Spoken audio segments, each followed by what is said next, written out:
hadis yang kami muliakan, kepada semua para tokoh masyarakat, para ulama, para ustaz, para jemaah masjid yang saya hormati, bersyukur kepada Allah kita di kesempatan kali ini dipertemukan oleh Allah sebagai ukhuwah Islamiyah. Kita saudara, meskipun tidak ada kaitan nasab, cuman kita saudara sesama muslim. Al-muslim akhul muslim, yashuddu ba'duhu ba'dan. Gitu. Jadi kita bersaudara, entah apapun kulitnya, tapi kita bersaudara sesama muslim. Tentunya yashuddu ba'duhu ba'dan. Jadi namanya saudara itu saling membantu. Bersyukur kepada Allah. Saya asalnya Madura, seorang Madura. Entah oleh Allah ditakdirkan ketemu saudara di Lampung, di sini banyak sekali saudara. Terima kasih atas waktunya. Mudah-mudahan ini waktu yang barokah. Kita lihat sekarang adalah ihya, menghidupkan bainal isya'i dengan ilmu-ilmu yang diberikan oleh para guru. Salawat dan salam mudah-mudahan tetap tercurah luas kepada junjungan kita Nabi besar Muhammad sallallahu alaihi wasallam. Para jemaah yang saya hormati, alhamdulillah, dan mohon maaf sebelumnya saya diberi waktu di sini untuk menyampaikan beberapa hal, karena ilmu yang saya tekuni itu adalah Al-Quran. Mungkin saya akan menyampaikan Al-Quran. Para jemaah sekalian, saya di sini cuma berbagi. Jadi tidak niat menyampaikan ilmu, cuma berbagi ilmu yang saya dapat dari guru-guru saya tentang Al-Quran. Para jemaah, Al-Quran itu adalah ilmu pertama yang harus dipelajari. Jadi sebelum ada ilmu yang lain seperti tafsir, itu pertamanya Al-Quran. Baru setelah orang tidak paham tentang Al-Quran, baru perlu penjelasan, muncullah ilmu tafsir. Banyak orang yang tidak tahu cara membaca, maka muncullah ilmu tajwid. Jadi pertamanya ilmu Al-Quran. Dulu fi zamanin nubuwah, ketika zaman Nabi seperti ini, misalnya di sini ada Nabi, maka Al-Quran itu penjelasannya langsung dari Nabi. Jadi tidak ada muskilah di situ, karena waktu itu ada Nabi. Termasuk cara baca Al-Quran waktu itu nggak ada. Jadi orang Arab itu membacanya ala saniqah, sebagaimana lahjah mereka setiap hari membaca Al-Quran. Itu nggak ada pelajaran tajwid, makhraj, harus mengkem, dengung, nggak ada dulu itu. Karena orang Arab biasa baca Al-Quran seperti itu, tidak dibutuhkan pelajaran tajwid. Baru setelah terjadi ikhtilaf bainal Arab wal Ajam, setelah Islam ini tersebar ke seluruh penjuru dunia, maka disitulah terjadi ikhtilaf, percampuran antara orang Arab dan orang Ajam. Orang Ajam itu artinya orang yang selain Arab itu Ajam. Nah, kalau orang Madura, Ajam itu ayam. Jadi ayam itu bahasa Maduranya Ajam. Jadi al-Arab wal Ajam, Arab dan Ajam. Ajam itu selain Arab itu namanya Ajam. Termasuk kita ini orang Ajami namanya, bukan orang Arab. Setelah terjadi ikhtilaf bainal Arab wal Ajam, maka disitulah dibutuhkan sebuah diktat atau keilmuan, kedisiplinan keilmuan yang menjaga terhadap keautentikan cara pelafazan huruf. Maka disitulah muncullah ulama mempertahankan bagaimana cara baca betul, muncullah ulama qurra. Karena dulu jangankan ya sama di Indonesia, di Arab itu terdiri berbagai kabilah, terdiri dari kabilah berbagai suku. Di Indonesia ini terjadi berbagai suku. Ada suku Madura seperti saya, ada suku Sunda, ada orang Lampung, ada bahasa Jawa Ngapak. Itu bahasanya beda-beda. Orang Ngapak, orang Kepenak gitu, orang Ngapak ya. Nah, cuman di situlah mukjizat Al-Quran itu dimanapun saja, siapapun saja, maka cara bacanya harus betul.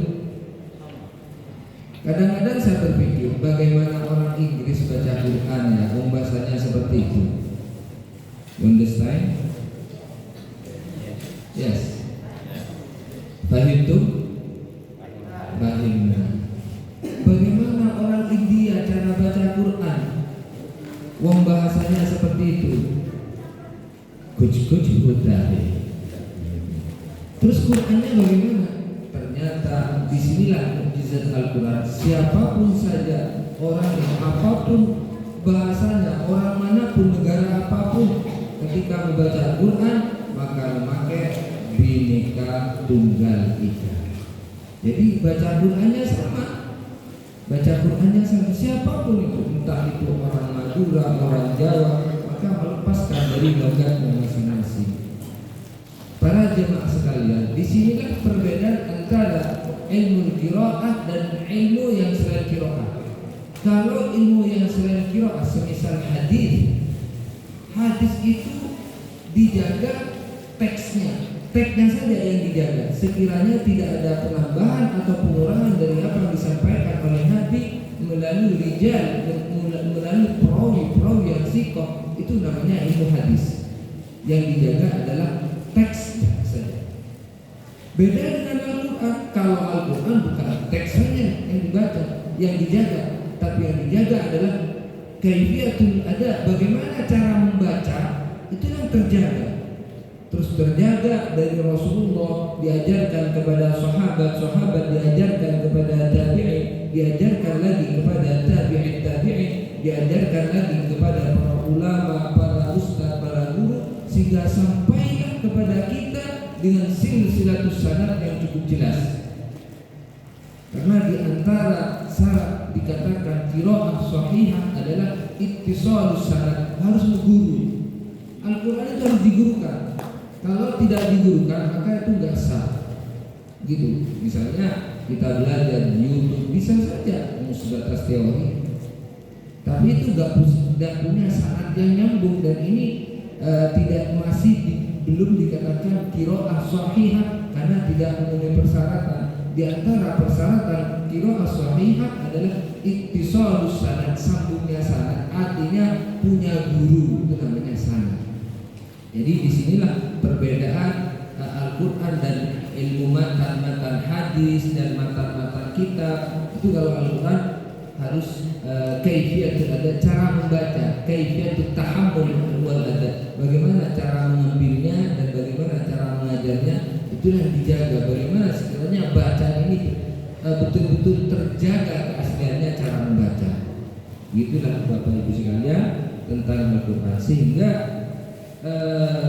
saya akan membacakan satu asar. Asar itu yang bukan hadis, kegiatan para sahabat itu asar.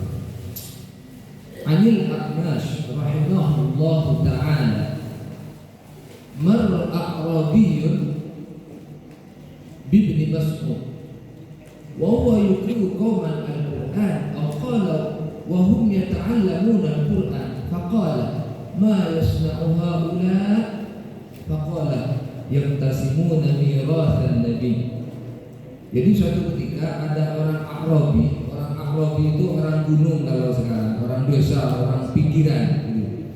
Itu lewat dan ketemu sama sahabat Ibnu Mas'ud radhiyallahu ta'ala yang sedang mengajar Al-Qur'an. Ya kayak di sini ini banyak orang ngumpul belajar Al-Qur'an. Kemudian ada A'rabi lewat, ada orang-orang desa lewat. Hanya orang desa itu tanya, ma yasna'u haula, apa yang mereka kerjakan itu, kok ngumpul-ngumpul, itu lagi ngapain orang-orang ngumpul di situ? Faqala, dijawab, yaqtasimuna mirathan nabi, mereka sedang membagi-bagikan warisan Nabi. Nah, ini keren sekali Bapak Ibu sekalian. Jadi orang yang mengajar Al-Quran itu adalah orang yang sedang membagi-bagikan warisan Nabi. Dan itu sudah sering dilakukan oleh para ulama. Para ulama zaman dahulu itu sering mengadakan perjalanan jauh, kemudian mengajar, perjalanan jauh, kemudian mengajar gitu. Nah, di antara Al-Fakir ingin meniru para ulama-ulama terdahulu, mengadakan perjalanan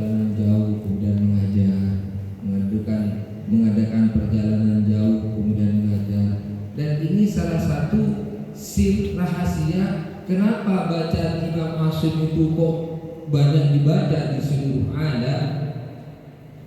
Imam itu imam qiraah kan 7 ya.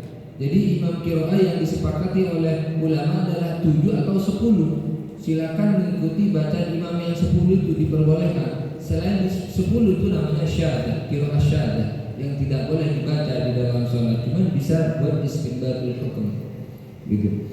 Nah, pas imam kita di Indonesia ini, coba saya tanya, kita baca Al-Qur'annya ikut imam siapa? Ada yang tahu? Para jamaah sekalian. Nah, imam kita baca Al-Qur'annya ikut imam siapa? Imam Asim. Jadi imam kita yang kita baca itu Imam Asim, bukan Imam Syafi'i. Itu kan madzhabul arba dalam fikih. Dalam fikihnya kita ikut Imam Syafi'i. Karena apa? Kok ikut Imam Syafi'i? Karena kita tidak bisa istinbat, tidak bisa langsung mengambil hukum dari Quran dan hadis. Ada beberapa persyaratan. Suruh ngaji aja nggak mau ngaji, kok mau langsung mengambil dari Al-Quran dan hadis? Ada persyaratannya. Kalau keliru gimana? Nah begitu. Was'alil qaryah, bertanyalah ke desa. Kok desa ditanyakan? Was'al ahlal qaryah. Harus tahu seperti itu. Kalau keliru nanti gitu. Jadi di dalam qiraah kita mengikuti Imam Asim. Banyak sekali imam qiraah itu 7 bahkan 10. Cuma di Indonesia bahkan di seluruh dunia itu yang paling banyak mengikuti bacaan Imam Asim. Jadi Ain, Alif, Shad, Mim, Asim. Jadi kalau ditanyakan Quran kita ikut imam siapa? Imam Asim. Seluruh dunia kebanyakan mengikuti bacaan Imam Asim. Di Mekah, di Madinah, rata-rata di seluruh dunia mungkin hanya beberapa negara saja yang tidak mengikuti bacaan Imam Asim. Di antaranya daerah Maghribi, daerah Afrika. Saya sering darusan sama orang Maghribi, orang Maroko, itu mereka baca dengan Imam Nafi. Sering saya darusan, tapi darusan melalui ini awam-awam, melalui online. Saya darusan itu. Jadi imam kita bacanya Imam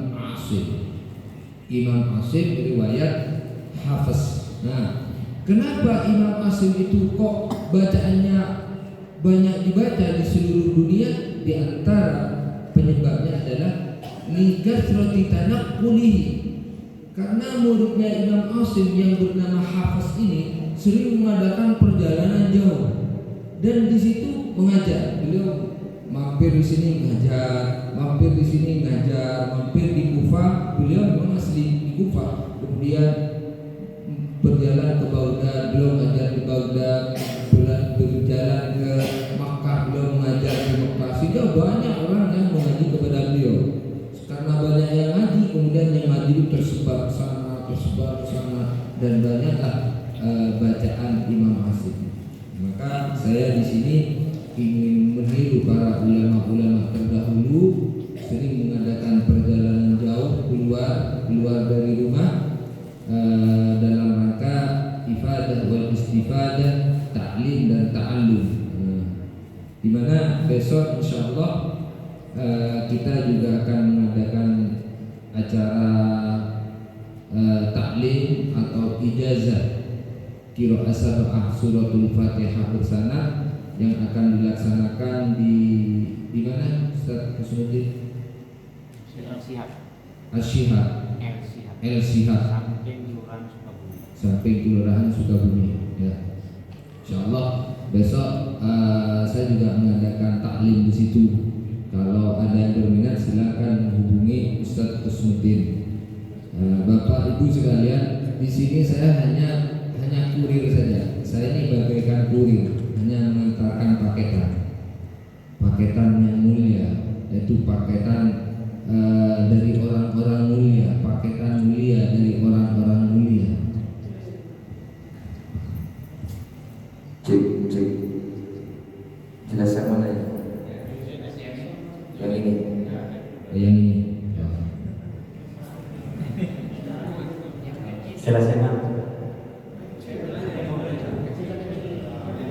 Cek 1 2 3. Halo.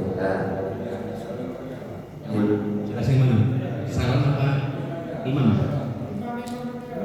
Imamnya yang maksimal. Jadi begitu. Al-Quran, kembali Al-Quran. Jadi Al-Quran itu yang dijaga adalah cara baca. Cara baca itu yang dijaga oleh Al-Quran. Maka orang manapun kalau baca betul. Biasanya orang Jawa dulu, kalau orang Jawa yang bagian Jawa Tengah Jawa Barat, kalau alam itu mengalami.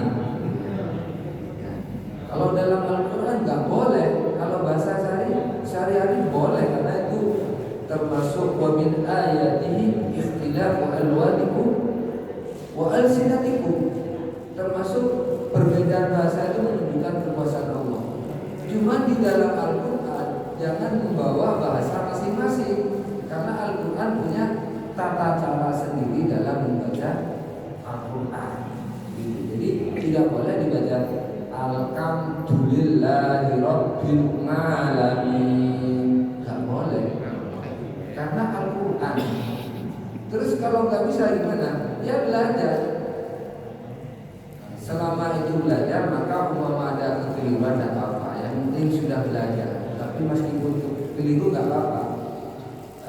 Jadi ada hadis yang berbunyi al-mahir bil Quran ma'as sabratil barakah. Orang yang mahir di dalam Al-Quran maka besok akan bersama para malaikat. Pertanyaannya sekarang, terus yang nggak mahir bagaimana, kan begitu? Ternyata ada tulisannya hadis itu, walladzi yatata'ta, orang yang terbata-bata di dalam membaca Al-Quran karena dia tidak tahu, ya, bukan disengaja, karena memang tidak mampu, falahu bihi ajran, maka baginya mendapat 2 pahala. Pahala apa 2 itu? 1 pahala karena dia sudah mau membaca Al-Quran, di mana 1 huruf di dalam Al-Quran mengandung 1 kebaikan yang dilipat gandakan menjadi 10 kebaikan. Jadi membaca 1 huruf di Al-Quran sama halnya kita mengerjakan 10 kebaikan. 1 huruf kira-kira ada 5 detik? Tidak ada, ya, 5 detik. Itu sudah bisa dianggap 10 kebaikan. Bisakah kita mengerjakan 10 kebaikan dalam 5 detik? Tidak bisa. Maka dengan baca Al-Quran sama halnya membaca ditulis 10 kebaikan. Itu 1 huruf.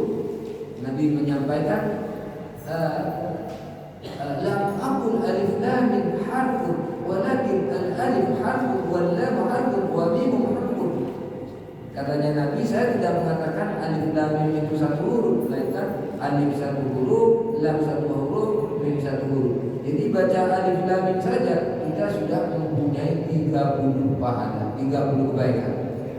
Itu 3 huruf. Bagaimana kalau banyak huruf, kan gitu. Jadi kalau orang pintar hitung-hitungan bisnis, ya, dia akan banyak membaca Al-Quran, karena baca Al-Quran itu adalah tijaratan lan tabur, sebuah perniagaan yang tidak akan pernah mengenal kerugian. Itu adalah qiraatul Quran. Maka terutama bainal isya'ain, setelah maghrib menjelang isya ini memang dianjurkan untuk menghidupkan ibadah di situ. Jadi bapak-bapak, ibu-ibu setelah maghrib itu off dulu dari kegiatan dunia, baca Quran sambil menunggu isya. Dianjurkan memang menghidupkan ibadah bainal isya'ain, bainal antara maghrib dan isya. Terus kalau keliru-keliru nggak apa-apa, yang penting belajar. Yang penting belajar. Nah, bedanya kalau tidak belajar, merasa dirinya sudah pintar, kemudian bacanya sekarang tanpa berhati-hati, maka disitulah yang sampai tingkatan berdosa. Kalau selama masih belajar dan dia bacanya sudah hati-hati, maka meskipun keliru ini tidak berdosa, karena memang kemampuannya memang segitu. Falahu bihi ajran, baginya mendapatkan 2 pahala. 1 pahala membaca Al-Quran, 2 pahala karena musyaqqah. Oh, kan iso-iso, kok bisa-bisa, udah baca aja. Gitulah Bapak Ibu sekalian. Kemudian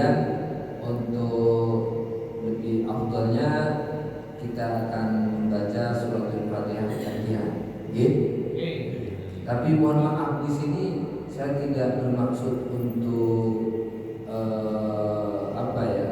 mengajarkan ilmuwan, enggak. Saya cuma menyampaikan ilmuwan dari guru saya, hanya menyampaikan saja. Saya cuma pengantar paketan, tapi paketan yang mulia. Baik, kita baca sekarang dari suratul Fatihah. Karena Bapak Ibu sekalian, belajar suratul Fatihah ini hukumnya wajib. Bagaimana hukum belajar suratul Fatihah? Hukumnya wajib. Kenapa? Karena dipakai ketika ibadah wajib. Pada hukum asalnya ada wajib belajar Fatihah ini. Cuma karena Fatihah ini dipakai ibadah wajib, yaitu sholat, maka wajiblah hukumnya belajar suratul Fatihah. Sebab kalau Fatihah ini tidak betul, namanya rukun, nanti berefek kepada sah dan tidaknya sholat. Maka wajib kita belajar Fatihah ini. Sampai kapan? Ya sampai bisa. Kita baca bagian A'udzu billahi minasy syaithanir rajim. Bersama.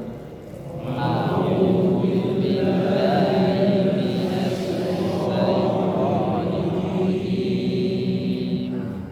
Ketika kita membaca Al-Qur'an, maka ulama berpendapat sunnah hukumnya membaca a'udzu. Meskipun a'udzu ini bukan termasuk Al-Qur'an, tapi hukumnya sunnah. Kenapa sunnah? Kita mau baca kalamullah, jangan langsung main serobot, jangan langsung tancap gas, tapi pamit dulu. Bagaimana cara pamitnya? Bacalah a'udzu dulu meskipun bukan Al-Qur'an. Begitu. Jadi baca ta'awudz, kemudian basmalah, baru dari basmalah ini sudah merupakan ayat daripada suratul Fatihah. Menurut Imam Nasyafi'i. Kita baca bismillah. Bismillahirrahmanirrahim.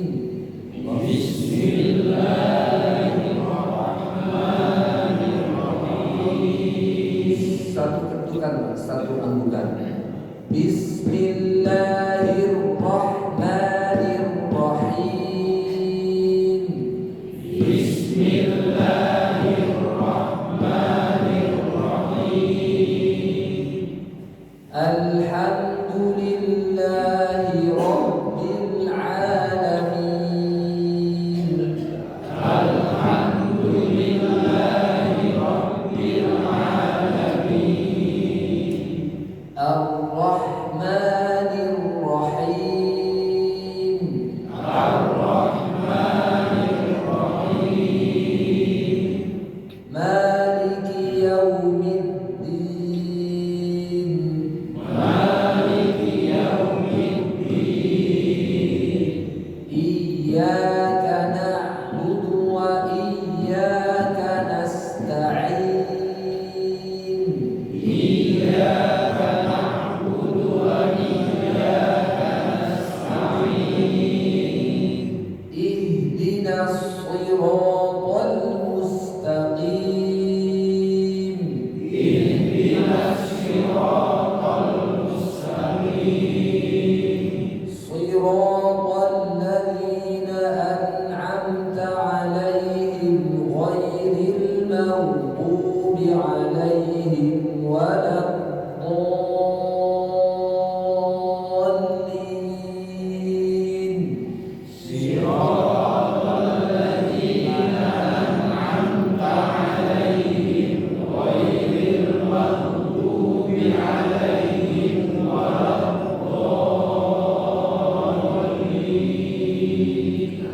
Itulah insyaallah kalau badannya seperti barusan, insyaallah sudah sah lah. Artinya jadi imam sudah tidak diragukan lagi. Karena kalau menjadi imam bacaan Fatihahnya tidak betul, kemudian ada makmum yang lebih betul baca Fatihahnya, maka itu tidak sah jemaahnya, harus mufaraqah. Kecuali sama-sama ada betulnya. imamnya belo, makmumnya belo semua. Apa belo itu apa? Cedar. Iya cedar, imamnya cedar, maka makmumnya cedar semua boleh sah hukum jamaahnya. Tapi ketika makmumnya ada yang tidak cedar dan imamnya cedar, maka tidak sah hukum jamaahnya. Jadi ada beberapa aturan menjadi imam itu yang bagus bacaannya. Baik, mungkin ini yang saya sampaikan. Untuk yang terakhir, mungkin ada yang perlu dipertanyakan. Dipersilakan Bapak Ibu, silakan kita saudara ya. Monggo, silakan Bapak. Baik, ini dulu. Silakan. Santai mawon nggih. Mesti siap ini. Dibuat santai saja. Bismillahirrahmanirrahim. Assalamualaikum warahmatullahi wabarakatuh. Yang saya pertanyakan tadi yang mengatakan bahwa imam harus benar. Seandainya ada makmum yang tahu bahwa itu nggak benar, si makmum ini harus mufarokoh, artinya memisahkan diri. Bagaimana dengan makmum yang lain? Bagaimana? Makmum yang lain yang tidak mengerti, apakah sah hukumnya dia sholat atau ikut mufarokoh juga? Ya, sudah. Terima kasih. Assalamualaikum warahmatullahi wabarakatuh. Ini sesi diskusi. Nah, namanya kembali namanya orang tidak tahu, ya hukumnya namanya orang tidak tahu. Rufi al-qalam, jadi tidak dicatat karena tidak tahu. Maka yang tahu ini yang mufarokoh dan wajib mengingatkan kepada imam ketika keliru bagaimana cara mengingatkan dengan cara berzikir, dengan cara mengucapkan subhanallah. Kalau masih tetap aja maka mufarokoh. Dan ini Bapak Ibu sekalian menjadi permasalahan di mana-mana. Jadi imamnya tidak betul, maka makmumnya yang tahu kalau ini bacakan betul maka mufarokoh. Cuma begini, tidak betul itu dibagi dua. Ada tidak betul yang jelas, standar fuqaha, standar fikih. Ada kekeliruan yang sama, standar ilmu qiraah. Kalau standar ilmu fikih, yang penting tidak merubah harokat. Contohnya, siratal ladzina an'amtu 'alaihim. Nah, bacaan an'amtu kan jelas kan? Maksudnya jelas itu baik orang pernah belajar tajwid atau tidak pernah belajar tajwid akan tahu kalau ini keliru. Itu namanya lahan, jadi kekeliruan yang jelas. Maka itu wajib mufarokoh. Tapi tidak mungkin lah mosok baca bacaan abdu atau lillahu, tidak mungkin. Itu keliru jadi namanya. Nah, nomor dua, keliru jadi itu keliru huruf. Hurufnya dirubah. Nah, seperti kita bertajwid Allahu Akbar. Takbiratul ihram kan wajib kan, rukun kan. Kemudian dibaca Allahu Akbar. Maka sah sholatnya itu. Karena berubah huruf. Nah, selama tidak berubah huruf maka sah-sah saja. Biasa. Alhamdulillahi Rabbil Alamin Ar-Rahmanir Rahim. Sudah betul. Jadi kekeliruan yang fatal itu satu, merubah harokat, dua, merubah huruf, nomor tiga, merubah kalimat. Seperti kalimat jamak jadi mufrad jadi jamak, ya'malu jadi ya'lamun. Selama tidak kekeliruan itu di mabnal kalimat, di batang tubuh kalimat, maka itu tidak membatalkan sholat. Cuma dengung-dengung itu tidak membatalkan sholat. Cuma tebal tipis itu tidak membatalkan sholat. Yang membatalkan sholat itu adalah kekeliruan yang parah, merubah harokat, merubah huruf, merubah kalimat. Tiga itu aja. Selama itu tidak pernah tidak sampai membatalkan sholat. Begitu ya jawabannya. Selanjutnya monggo dengan Bapak. Pakai ini biar dengar semua. Jadi santai nih, santai. Tapi kita nikmati bersama ini.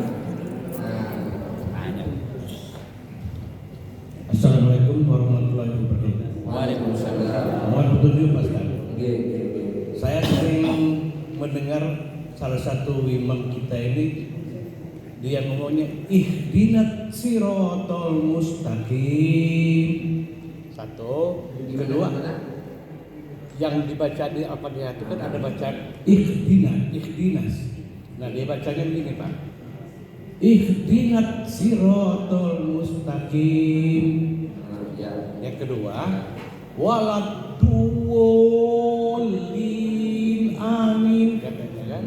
Nah, saya tekor karena saya ini bukan ustaz, Pak. Saya ini baru belajar ngaji 2 tahun ini.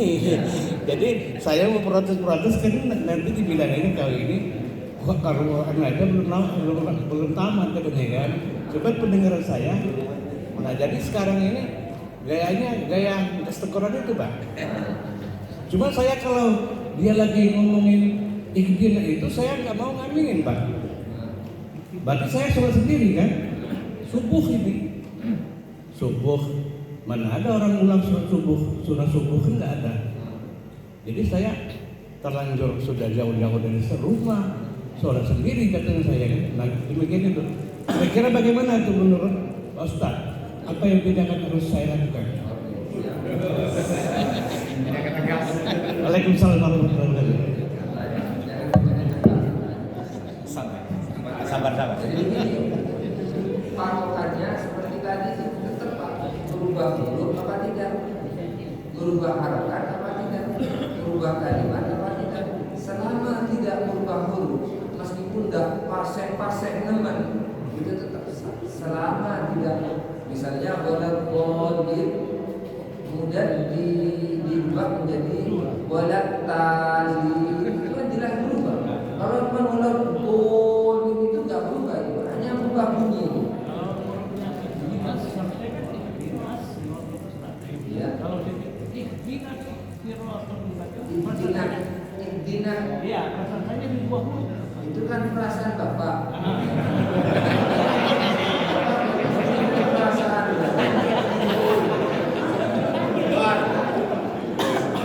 Jadi begini, jawabannya begini. Selama kita masih syak, ragu, maka sah. Tapi ketika kita yakin kalau itu betul-betul berubah huruf, maka tidak sah. Kalau yakin itu bunyinya, yakin itu.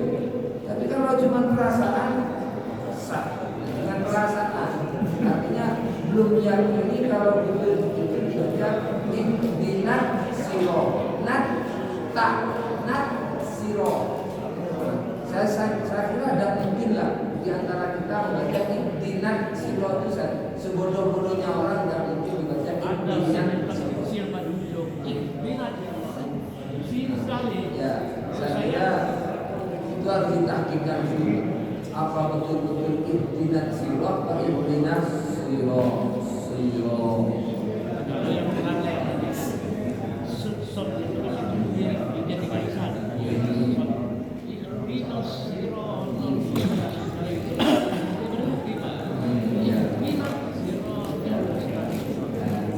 Jadi jawabannya seperti tadi. Selama tidak berubah huruf, tidak berubah harokat, tidak berubah kalimat, maka sah. Kemudian selama kita masih dhon, ya tidak sah. Dhon itu masih ragu.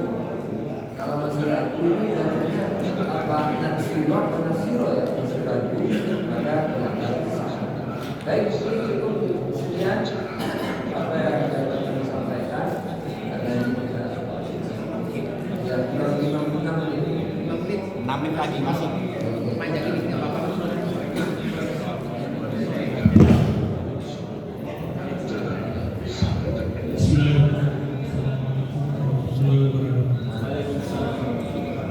Tadi Pak Ustaz jadi itu dibacanya Maliki. Ada juga dulu dibaca Maliki. Jadi kira-kira ada nggak mereka tadi kenapa Maliki satu kedua samade tapi ada baca Allahu Ahad Allahu Samad itu mana yang benar? Ini adanya ada baca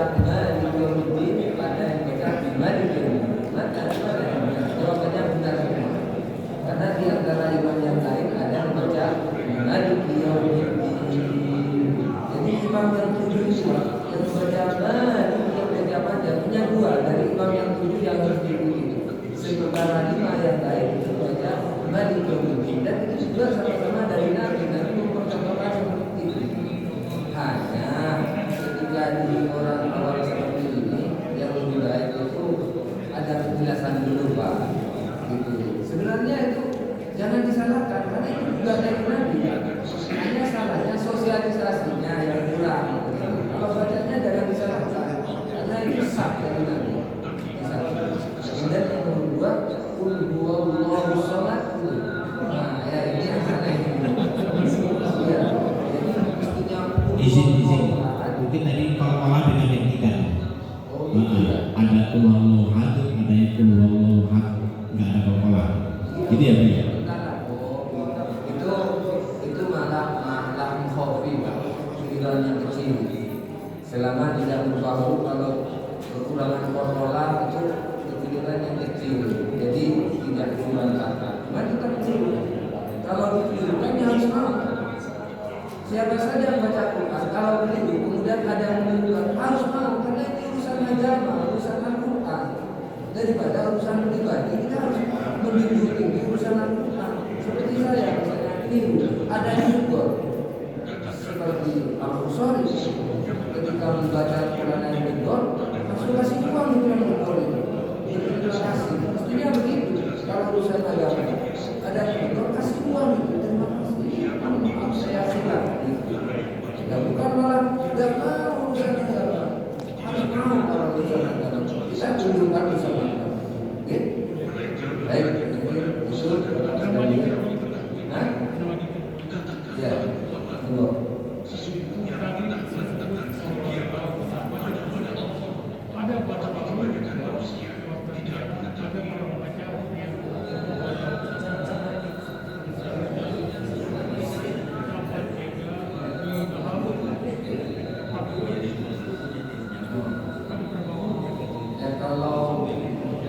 Lahab itu satu huruf. Lahab